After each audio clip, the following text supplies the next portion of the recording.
नमस्कार, बहुत स्वागत है आपका हमारे खास कार्यक्रम में और मैं हूं आपके साथ सृष्टि मेहता। भाई और बहन का त्योहार भाई दूज हर साल कार्तिक माह के शुक्ल पक्ष की द्वितीय तिथि को मनाया जाता है। इस दिन बहनें अपने भाई को तिलक लगाती हैं और उनका आदर सत्कार करती हैं, तो बदले में भाई भी अपनी बहन को उपहार देते हैं। कहते हैं कि भाई दूज का त्योहार इस तरह से मनाने पर भाइयों पर यम की दृष्टि नहीं होती, ये यमराज की दृष्टि से बचते हैं, उनकी सुरक्षा होती है और भाई को अकाल मृत्यु से मुक्ति मिलती है। भाई दूज का ये त्योहार आप किस तरह से मना सकते हैं और क्या है शुभ मुहूर्त, ये बताने के लिए हमारे साथ पंडित धनंजय नाथ तिवारी जी जुड़ गए हैं। नमस्कार पंडित जी, बहुत स्वागत है आपका हमारे खास कार्यक्रम में। धन्यवाद। नमस्कार सभी दर्शकों को मेरी बहुत बहुत बधाइयां, बहुत बहुत मंगल कामनाएं। पंडित जी, यूं तो भाई दूज हर बहन अपने भाई के लिए मनाती है, लेकिन भाई दूज का शुभ मुहूर्त क्या है, किस तरह से इसको मनाकर और बेहतर कहा जा सकता है कि फल पाया जाए, ये हम आपसे जानेंगे। लेकिन सबसे पहले आप ये बताइए कि भाई दूज का महत्व क्या है। आपने जैसा ये प्रश्न किया है ना सृष्टि जी, इसी प्रश्न में इसका उत्तर भी है। ये इतना महत्वपूर्ण है, तभी तो सभी लोग इससे संबंधित प्रश्न करते हैं। जैसा इसका नाम है ना, भाई दूज, हमारे यहाँ बड़ा सरल सा तरीका है, नाम में ही उसका सारा रहस्य छुपा है। सबसे पहले आप सभी दर्शकों को मैं बताना चाहता हूं कि द्वितीय तिथि को ये मनाया जाता है, इसीलिए इसका नाम है भैया दूज, भाई दूज। अमावस्या तिथि के दिन हम दीपावली मनाते हैं। जो प्रतिपदा तिथि है उस दिन हम गोवर्धन पूजा करते हैं। द्वितीय तिथि के दिन हम भैया दूज मनाते हैं। और सबसे महत्वपूर्ण बात है सृष्टि जी, ये इकलौता ऐसा त्योहार है जो अपने आप में ही बहुत विशिष्ट है। हम लोग हमेशा देखते हैं ना सृष्टि जी, कई जातक मुझसे प्रश्न करते हैं कि आचार्य जी रक्षाबंधन भी तो है, रक्षाबंधन भी महत्वपूर्ण है, उसका भी धार्मिक महत्व है। और सच कहिए तो भारत जब राष्ट्र की हम बात करते हैं तो आजादी से लेकर के पौराणिक उसमें देखें, धार्मिक दृष्टिकोण से देखें तो रक्षाबंधन की अपने आप में विशिष्ट महिमा दिखती है। भैया दूज भी भाई बहन का त्योहार, रक्षाबंधन भी भाई बहन का त्योहार। फिर आप आचार्य जी इसमें विशेष बार बार क्यों कहते हैं, आप सभी दर्शकों को मैं बताना चाहता हूं। हम सब लोग बड़ी सरलता से इसको जानेंगे। रक्षाबंधन में क्या होता है, बहनें जाती हैं भाइयों को राखी बांधने, बहनें भेजती हैं रक्षाबंधन। बहन भेजती है कि भैया ये बांध लो, या वो स्वयं आती है और बांधती है। और उसमें जो रक्षा सूत्र होता है वो एक प्रकार का बंधन होता है कि हम, उसका नाम ही है रक्षा सूत्र, मतलब जो रक्षा करने का सूत्र है, रक्षा करने का सूत्र है वो। और आप देखिए भैया दूज में क्या होता है, ये द्वितीय तिथि को मनाया जाता है और ये सीधा सीधा जुड़ा कहाँ है, यमराज से। इसकी बड़ी प्राचीन कथा है सृष्टि। यमराज, यम जिनको हम कहते हैं, उनकी बहन है यमी। यमी और यम की एक कथा है। हमेशा से इस बात की पीड़ा रहती है यमराज को कि कोई भी व्यक्ति, आप भी जानती होंगी, हम सब लोग जो लोग सनातन धर्म को मानते हैं कि बड़ी अशुभ मानते हैं यमराज को जी। कोई नहीं कहता कि भगवान न करे किसी के घर यमराज आए जी जी। अशुभता का प्रतीक मान लिए गए हैं यमराज। बिल्कुल इकलौता ऐसा ये त्योहार है हमारे यहाँ सनातन धर्म में कि यमराज स्वयं आते हैं जीवन दान देने और अपनी बहन से ये वादा करते हैं कि जो कोई भी भाई, जो कोई भी बहन अपनी बहन की इस पूरी परंपरा में सहयोग करते हुए, इन नियमों का पालन करते हुए इस पर्व को, इस त्योहार को मनाएगा, यमराज की विशिष्ट कृपा होगी। ऐसा किसी भी त्योहार में नहीं है। रक्षाबंधन में और इसमें यही अलग विशिष्ट महत्व हो जाता है कि इसमें यमराज की बड़ी प्रमुख भूमिका है, किसी त्योहार में नहीं। बाकी के जितने पर्व त्योहार हैं सृष्टि जी, हम लोग बच के चलते हैं। क्योंकि मैं तो ज्योतिष शास्त्र से जुड़ा हूं, अक्सर लोग भयभीत हो जाते हैं कि अरे मेरी तो कुंडली में शनि देव की छाया, मेरी तो जन्म कुंडली में राहु का प्रकोप है, और यमराज ने बिल्कुल लाठियां बरसा रखी हैं। जब भी मैं गाड़ी निकालता हूं तो चोट चपेट एक्सीडेंट हो जाता है। यमराज मुझ पर कृपा करें। लेकिन ये एक ऐसा त्योहार है जिसमें हम यमराज की कथा सुनते हैं। ये एक ऐसा त्योहार है कि हम यमराज के सामने डट के बैठते हैं और कहते हैं, ये बहनों का ही हृदय है कि वो कहती हैं कि मेरे भाई को, आपको स्वयं उनकी सुरक्षा करनी है, स्वयं उनको आयु यश कीर्ति का वर्धन देना है। यमराज जहां बाध्य हो जाए। हमारे यहाँ दो बड़ी अच्छी अच्छी कथाएं हैं, आप भी जानती होंगी सृष्टि जी, हम सब लोग बचपन से ये पढ़ते आए हैं। एक सावित्री और सत्यवान की कथा। सावित्री पतिव्रता होकर के यमराज से अपने पति के प्राण ले आती है। फिर हम ये दूसरी कथा सुनते आए हैं, भैया दूज की कथा। बिल्कुल, जिसमें यमराज की विशिष्ट कृपा होती है। जो कोई भी बहन भाई इस पर्व में शामिल होते हैं, उसके ऊपर यमराज की विशिष्ट कृपा होती है। आजीवन वो व्यक्ति स्वस्थ रहता है, निरोग रहता है, उसके धन में वृद्धि होती है, उसकी कीर्ति में वृद्धि होती है। पंडित जी, क्योंकि पौराणिक कथा का भी आपने जिक्र किया, तो वो कथा भी हम आपसे जानना चाहेंगे। क्योंकि हिंदू धर्म में जो भी त्योहार मनाए जाते हैं, अब रक्षाबंधन तो उसके पीछे भी पौराणिक कथा है, करवा चौथ महिलाएं मनाती हैं, उसके पीछे भी कथाएं रहती हैं। ऐसे ही अगर भाई दूज की हम पौराणिक कथा जानना चाहें तो वो क्या है? देखिए सृष्टि जी, जैसा कि मैं सदैव कहता हूं सबसे, और आपने बड़ी महत्वपूर्ण बात कही, रक्षाबंधन की जब बारी आती है और जब जब भैया दूज का जिक्र होता है तो रक्षाबंधन का जिक्र होना अनिवार्य हो जाता है।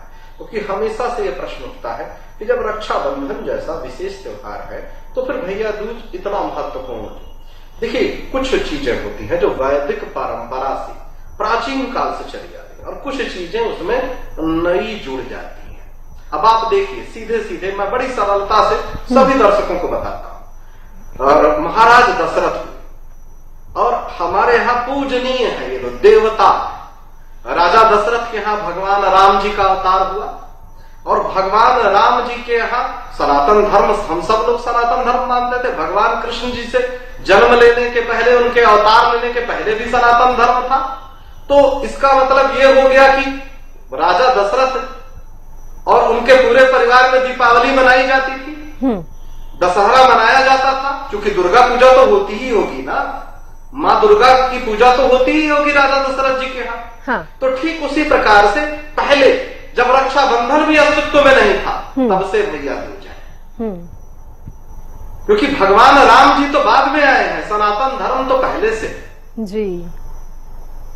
भगवान का अवतार, राम जी का अवतार तो बाद में हुआ, है ना। सिर्फ भगवान श्री कृष्ण जी का अवतार तो बाद में हुआ, सनातन धर्म तो पहले से है। तो जब मैं ये बात खुल के कह रहा हूं कि रक्षाबंधन बाद में है, सबसे पहले भैया दूज है। क्यों? क्योंकि शास्त्रों में लिखित है, वेदों में लिखित है और यमराज की कथा है। यमराज को बड़ी पीड़ा होती थी। सब लोग कहते थे कि बड़ा अपशकुन है, बड़ा अशुभ है, जैसे शनिदेव के लिए लोग कहते हैं ना। तो पंडित जी, आपने देखिए महत्व भी बताया और कब से, और सबसे बड़ी बात आपने ये बताई कि रक्षाबंधन से पहले से भाई दूज जो चला आ रहा है। हालांकि ये ज्यादा जानकारी हमारे दर्शकों के पास भी नहीं होगी, हमारे पास भी नहीं थी। पंडित जी, अब मैं आपसे जानना चाहूंगी कि इस बार जो भाई दूज है, शुभ मुहूर्त उसके लिए क्या है और किस तरह से, किस विधि से बहनें इसको मना सकती हैं, कर सकती हैं? बड़ा ही सरल है सृष्टि जी। देखिए, इसके नाम में ही इसकी तिथि, इसका समय सब कुछ है। भैया दूज, दूज मतलब द्वितीया तिथि।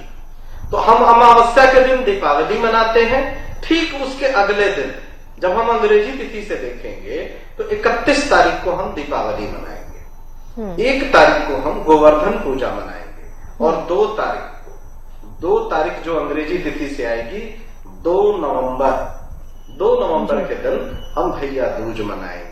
दूसरी बात मैं कहना चाहता हूं सृष्टि जी, सभी दर्शक, सभी जातक, जो लोग भी इस पर्व को मना रहे हैं, इसकी कोई भी ऐसी विधि नहीं है जिसमें मंत्र पढ़ना है। ऐसी कोई विधि नहीं है कि जिसमें हमें कोई आवाहन या कोई संकल्प या कोई ऐसी व्यवस्था का पालन करना है। बड़ी सरलता से जो घर में बहनें होती हैं वो स्वयं सामग्रियां ले आती हैं और अपने अपने घर की परंपरा के अनुसार क्योंकि आप देखिएगा किसी के घर में दूसरी परंपरा है, किसी के घर में दूसरी परंपरा है। कुछ लोग उत्तर प्रदेश में रहते हैं, उनके यहाँ अलग परंपरा है। कुछ लोग पंजाब में रहते हैं, उनके यहाँ अलग परंपरा है।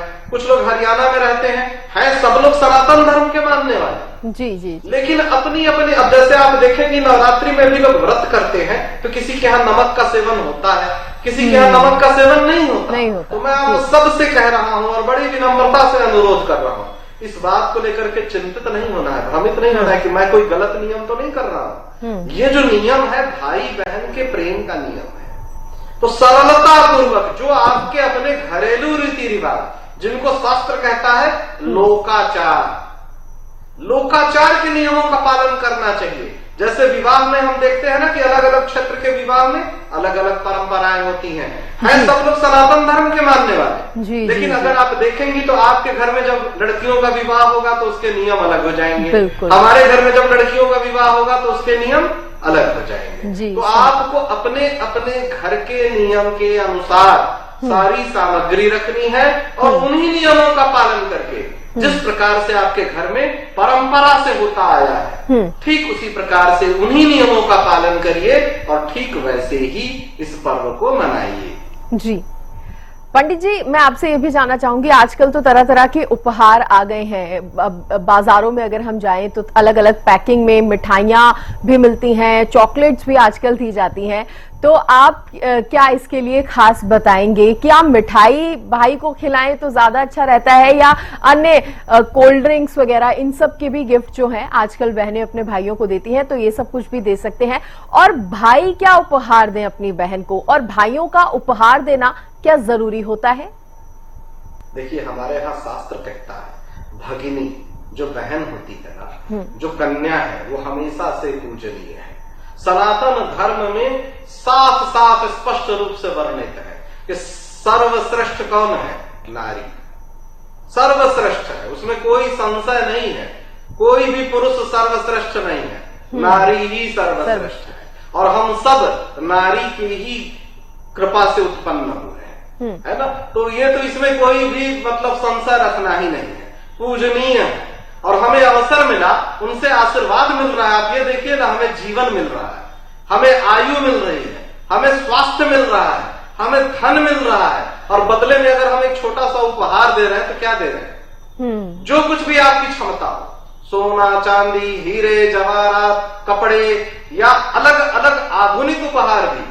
देखिए, उस समय में सृष्टि जी हम सब लोग जानते हैं कोई मिठाई तो थी नहीं। जब वेद पुराण शास्त्र थे, गुड़ चलता था या मीठी वस्तु, हम वैसे ही शुभता के दृष्टिकोण से देते थे। धन के रूप में असरफियां चलती थी। आज आप सक्षम हैं और जिस व्यक्ति के पास जितनी क्षमता है, अपनी अपनी बहनों को आप उसी रूप में जरूर से आप उपहार दें। उपहार अनिवार्य होता है। जब भी हम स्वयं से श्रेष्ठ के पास जाते हैं तो खाली हाथ नहीं जाते। चाहे हम गुरु के पास जाएं, माता पिता के पास जाएं, अपने किसी भी देवी देवता या अपने से श्रेष्ठ व्यक्ति के पास जाएं, कभी भी खाली हाथ नहीं जाते। इसीलिए ये रिवाज रहा है, ये परंपरा रहा है, पुराने समय से चला आ रहा है कि जब आप बहन के घर जाते हैं ना तो खाली हाथ नहीं जाना चाहिए। इसका अर्थ ये नहीं है धन से इसका ये संबंध, लोगों के मन में वहम क्या हो जाता है सृष्टि जी कि पैसों से संबंधित है। बात पैसों से संबंध त्योहार का नहीं है, सम्मान और प्रेम। जब आप किसी के प्रति समर्पित होते हैं ना तो फूल फल मिठाई अन्न जो कुछ भी आपके पास उपलब्ध होता है आप लेकर के जाते हैं और हाथ जोड़ के विनम्रता पूर्वक देवताओं को भी समर्पित करते हैं कि हे प्रभु, मेरी ये क्षमता थी, मैं ये आपके लिए लेके आया हूं। तो वैसे ही मेरी बहन है तो मैं प्रेम में उसके लेकर के आया हूं कि ये तुम्हें पसंद है, तुम ये खाती हो। यदि तुम मिठाई खाती हो, मिठाई लेकर के आऊंगा। तुम्हें चॉकलेट पसंद है, चॉकलेट लेकर के आऊंगा। देखिए, उसकी खुशी और उसकी खुशहाली के लिए आपको जरूर उपहार लेकर के जाना चाहिए, और यदि संभव हो तो उसके पसंद के उपहार लेकर के जाना चाहिए। अनिवार्य है, इसमें तो मैं खुल करके कहूंगा कि अनिवार्य है।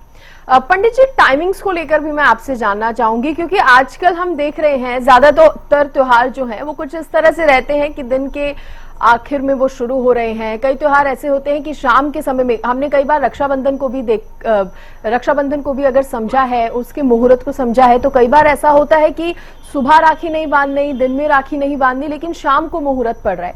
ऐसा क्यों होता है? सृष्टि जी, यही मैं कहना चाह रहा था। आपने बहुत महत्वपूर्ण प्रश्न उठाया है। देखिए, जब हम रक्षाबंधन की बात करते हैं ना, तो उसमें हमें मुहूर्त में कुछ चीजें देखनी पड़ती हैं, जैसे भद्रा, जैसे राहु काल, ये देखना पड़ता है कि कहीं ऐसा तो नहीं इस बार के रक्षाबंधन में भद्रा लग गया। या जैसा आपने कहा ना, हमेशा सनातन धर्म में ये होता है कि पंचमी 2 दिन लग गई, या अष्टमी को कोई त्योहार है तो एक तिथि का लोप हो रहा है, यह हमेशा होता है। आपने बिल्कुल बहुत महत्वपूर्ण बात कही। लेकिन जब हम भैया दूज की बात करते हैं तो एक बात तो पक्की हो गई कि द्वितीया तिथि के दिन यह त्योहार मनाया जाता है। लेकिन आप स्वयं सोचिए, जब साक्षात यमराज की कृपा हो तो फिर आपको चिंता करने की जरूरत है? बिल्कुल नहीं, बिल्कुल नहीं। ये एक लौता ऐसा त्योहार है कि जहां सीधे सीधे यम स्वयं विराजमान है। प्राचीन काल में जो ग्रंथ मिलते हैं ना, उसमें यम द्वितीया लिखा होता था। भय के कारण लोग ये समझ नहीं पाते थे कि यमराज की द्वितीया ये कौन सा पर्व है। लेकिन बाद में ये परंपरा में, बोलचाल की भाषा में भैया दूज करके भाई दूज ये हो गया। वरना ये यम द्वितीया है। और उनकी जो सगी बहन थी यामी, यामी नाम था उनका। यमुना के लिए भी अलग से, देखिए ये बड़ी लंबी कथा हो जाएगी, समय थोड़ा कम होता है। मैं आपसे खुल करके कह रहा हूं, कभी भी जो मुहूर्त, नक्षत्र, जो चीजें हैं, जैसे संकल्पित पूजा, जब आप कलश स्थापना करते हैं, गौरी गणपति स्थापना करते हैं, तो आपको ये ध्यान रखना होता है। लेकिन जब आप भैया दूज के लिए कर रहे हैं, तो मैंने इसीलिए कार्यक्रम में आप सभी बहनों को खुल करके कहा, सबसे पहली बात क्या ध्यान में रखनी है, आपके घर की रीति रिवाज क्या? किसी किसी के यहाँ शाम को होती है, किसी किसी के यहाँ सुबह होती है। हाँ बिल्कुल, जैसे किसी के घर में क्या होता है ना कि सब लोग इकट्ठे सारी बहनें मनाती हैं जी। किसी किसी के यहाँ क्या होता है कि एक जगह पर होता है और सारे लोग आ जाते हैं। तो वो आपको मनाना उसी प्रकार से है। अगर आपके यहाँ शाम को मनाई जाती है तो शाम को मनाइए।